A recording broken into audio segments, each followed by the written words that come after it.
Bonjour à tous, nouvelle vidéo aujourd'hui pour vous faire une présentation du pistolet semi-auto Smith & Wesson M&P9 ou M&P9 M20 pour la deuxième génération et MP signifiant military et police. Donc ce pistolet que je vous présente de suite avec une petite mallette portant le logo Smith & Wesson. Donc ce pistolet est la réplique fidèle de la version originale Smith & Wesson, donc entreprise américaine qui porte le même nom, sachant que la version originale de cette arme est chambrée en 9 mm Parabellum et elle peut accueillir jusqu'à 16 balles dans son chargeur. Bon, au niveau de cette réplique, qui est très fidèle, comme vous pouvez le constater, je vous la montre d'un peu plus près. J'y ai rajouté la lampe tactile Walther FLR 650. Ça lui donne pas mal de gueule. Voilà, quelque chose de très fidèle à l'original, super bien fini. Vraiment très bien fini. Donc en fait, cette réplique elle est fabriquée par Umarex, entreprise allemande bien connue pour la conception de répliques fidèles aux originales. Et il s'inscrit dans la gamme T4E, donc les pistolets d'entraînement et de défense non létale chez Umarex. Et il est calibré en calibre 43. Je vous montre ce que ça fait un calibre 43. Donc c'est un peu plus petit que les autres gammes T4E en calibre 50.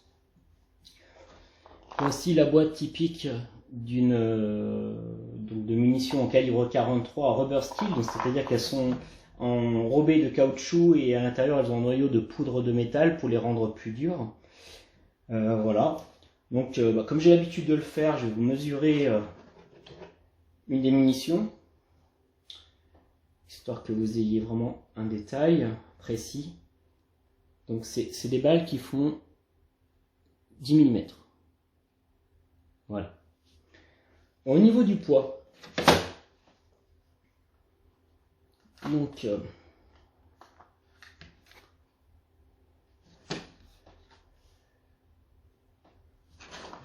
prends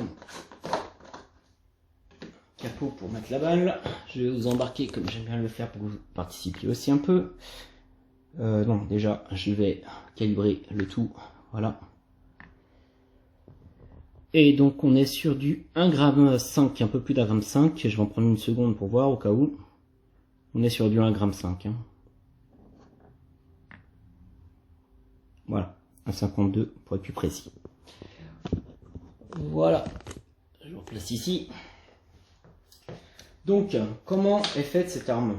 Elle est faite déjà d'une carcasse en polymère synthétique et d'une culasse amovible avec arrêtoir de culasse ambidextre en alliage et plus particulièrement du Zamac.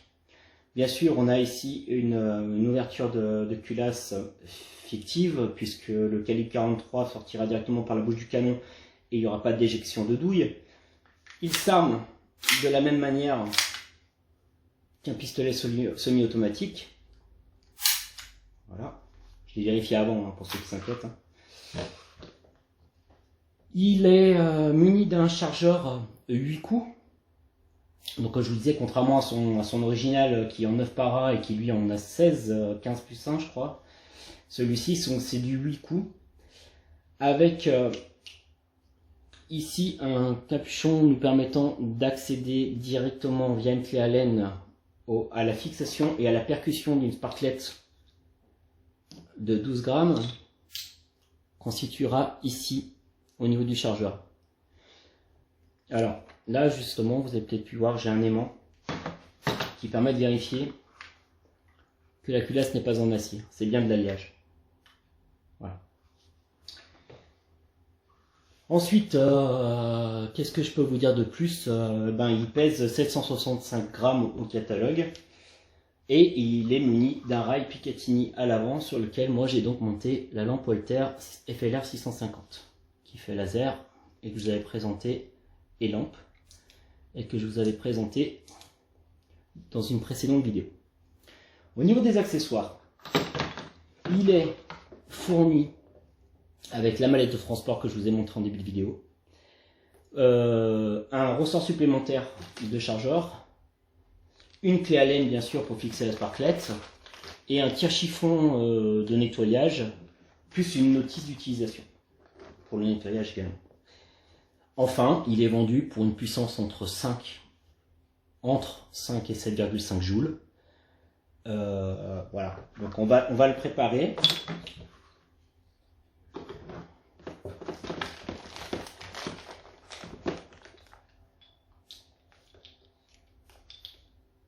Donc j'ai passé la sparklette. On la serre. On range bien le capot de sécurité d'accès à la sparklette, sinon on peut pas on peut pas réenclencher le chargeur, et on va y placer les 8 balles.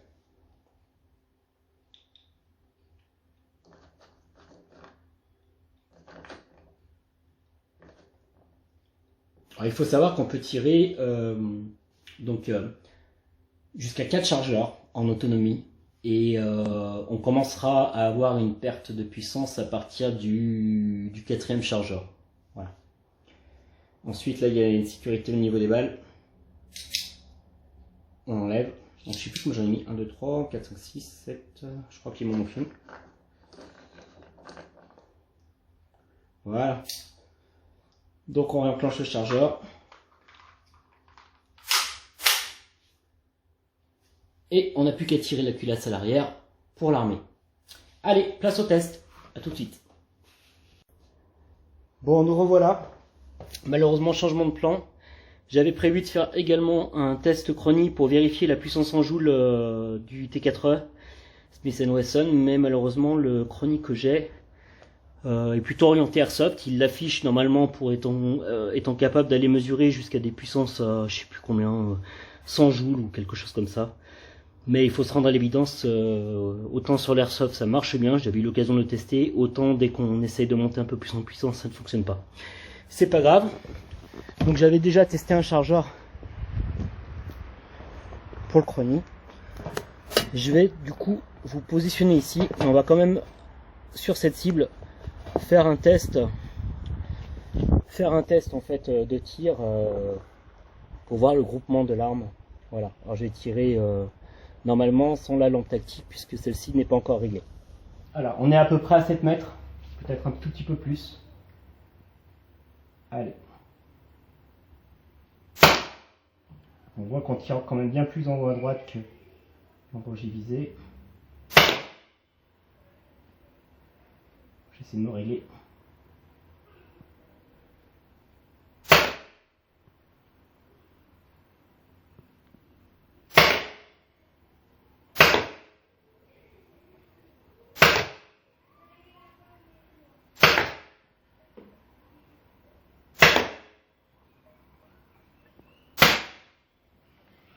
Alors, ce que j'ai oublié de dire, c'est que le carton est renforcé.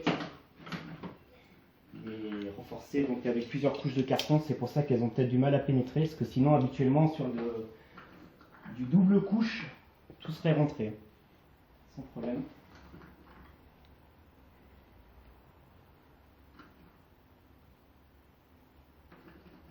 Donc là je vais entamer le 3e chargeur du coup.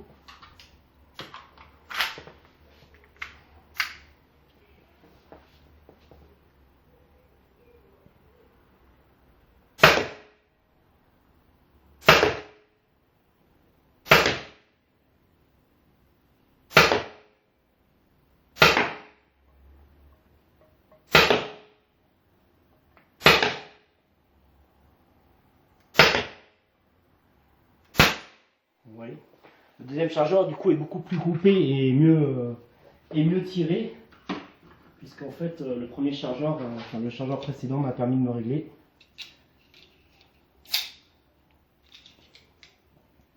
C'est pas non plus de la 4.5, hein, c'est sûr que vous n'allez pas. C'est pas de la 4.5, il n'y a pas de réglage laser, il n'y a pas de lunettes. Je suis quand même assez loin pour ce type de gun, qui je le rappelle, bon, c'est fait pour l'entraînement, mais c'est quand même aussi fait pour la défense, donc généralement vous allez tirer à 3-4 mètres. Donc là c'était le 3e chargeur, là je vais entamer le 4e, donc normalement le 4e on devrait commencer à avoir une baisse de puissance.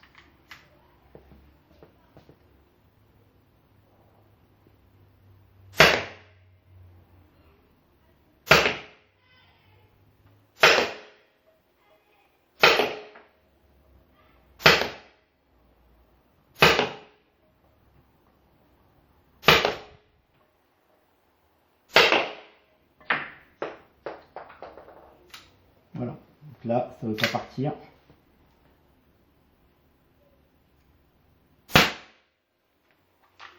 J'étais arrivé en buté en fait. Je pensais que c'est parce qu'il n'y avait plus assez de puissance, mais c'est parce que j'avais utilisé toutes les balles. Donc là, c'est le 5e chargeur. Donc, vous avez vu que finalement le 4e est bien venu entièrement. On a continué à pouvoir perforer la cible que je vous disais qui est quand même bien renforcée. Et donc là sur le 5e, normalement il devrait commencer à faiblir, voire même s'arrêter.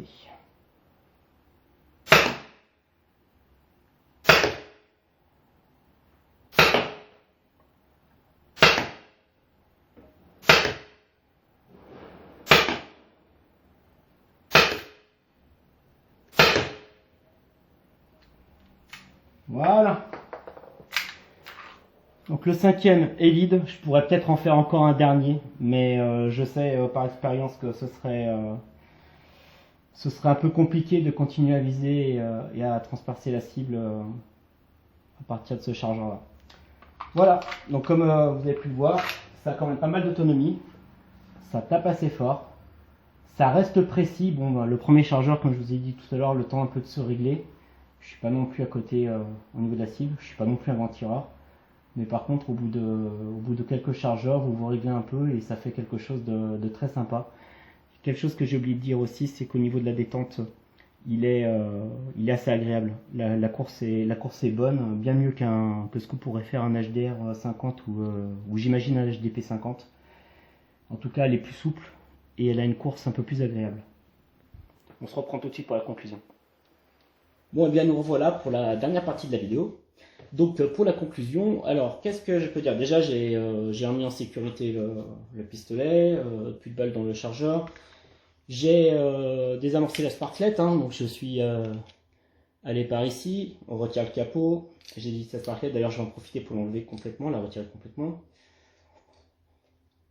Voilà.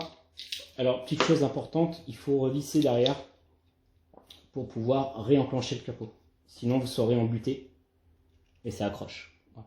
Et si vous forcez un peu trop, vous avez vite fait de faire sauter le capot ici, et ensuite ben, c'est un peu la galère à remettre. Donc voilà, il est en sécurité.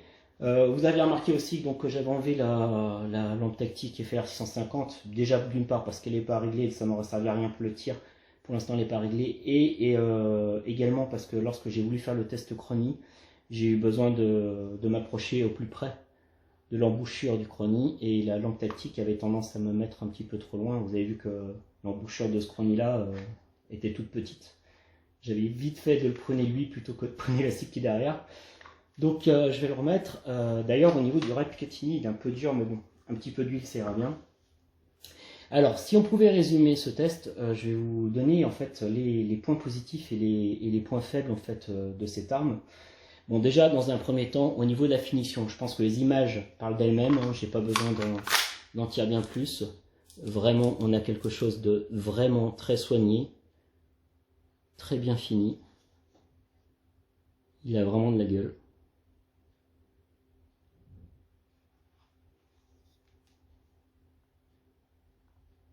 Voilà. Ensuite, au niveau de l'autonomie, ben, c'est même bien plus que ce que j'avais en tête de mémoire. Pourtant, je me suis quand même bien entraîné avec lui, mais ouais, je me souvenais pas qu'en fait, on peut aller bien au-dessus des 4 chargeurs. Généralement, quand je tire, on est à plusieurs pour s'amuser, et je compte pas forcément toujours le nombre de chargeurs, mais bon, c'est vrai qu'on est plutôt aux alentours de 5-6 finalement avant une perte de puissance plutôt que 4. Il est donc muni d'un rail Picatinny, ce qui est quand même pas rien. Il a une course de détente qui est très agréable, comme je vous le disais dans la vidéo au moment du test. Et puis il y a un truc important aussi à dire, c'est que vous avez la possibilité d'acheter un chargeur de type emergency avec basé sur le même concept en fait que les chargeurs, que les autres TKE en calibre 50 tels que le HDR, le HDP, le HDS et voilà. C'est-à-dire de pouvoir aller positionner une sparklet prêt à l'emploi, mais elle n'est pas percutée, c'est au moment où vous en avez besoin que vous appuyez. Donc vous aurez en fait le même type de chargeur, mais avec le bouton poussoir à l'arrière, qui fait que vous l'enclenchez, et vous pouvez l'utiliser au moment venu de suite. Voilà. Donc ça c'est plutôt pour la partie home defense en gros, hein, pour la protection à domicile. En effet, on aura besoin d'avoir une arme qui soit chargée constamment, mais sans avoir le risque de détériorer les joints ou d'avoir une sparklet qui a fui et donc qui se retrouve vide au moment où vous en avez le plus besoin. Pour ses défauts, alors il y en a quand même quelques-uns.